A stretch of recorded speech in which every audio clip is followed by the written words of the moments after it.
लग्न म्हणजे दोन शरीर एक जीव असं नातं। आयुष्याचा जोडीदार चांगला मिळाला तर आयुष्य समृद्ध होतं, पण तोच चुकीचा असेल तर चांगलं आयुष्य नरक बनतं। अशीच एक महिला लग्नानंतर नरक यातनाच भोगत होती। लग्नानंतर तिचा नवरा असं काही करत होता की तिची रात्रीची झोपच उडाली होती। लग्नाला 1 महिना झाला आणि तिचा मृत्यू झाला। आणि दरम्यान पुढे काय घडलं पाहण्याआधी AM मराठी न्यूजला जरूर सबस्क्राईब करा। असं काय करायचा पती मनोज।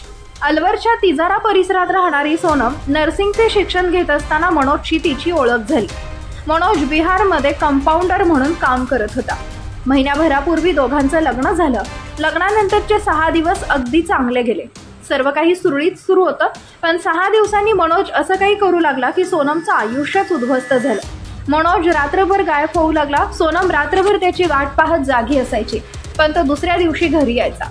आपल्या नवऱ्याचे दुसऱ्या महिलेसोबत संबंध आहेत, रात्री तो तिच्याकडे जातो असा संशय सोनमला आला।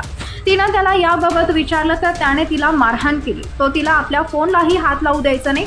एकदा तिनं त्याच्या फोनला हात लावला तेव्हा त्यानं तिला मारहाण केली। सोनमनं नवऱ्याबाबत घरच्यांकडेही तक्रार केली होती। सोनमच्या कुटुंबियांच्या म्हणण्यानुसार तो तिच्यापासून अनेक गोष्टी लपवायचा। मनोजने तिचा छळ सुरू केला। सोनमने पतीचा अत्याचार सहन न झाल्याने रेल्वेसमोर उडी मारून आत्महत्या केली। ट्रॅकवर सोनमच्या पर्समधून सापडलेल्या कागदपत्रांच्या आधारे मृतदेहाची ओळख पटली।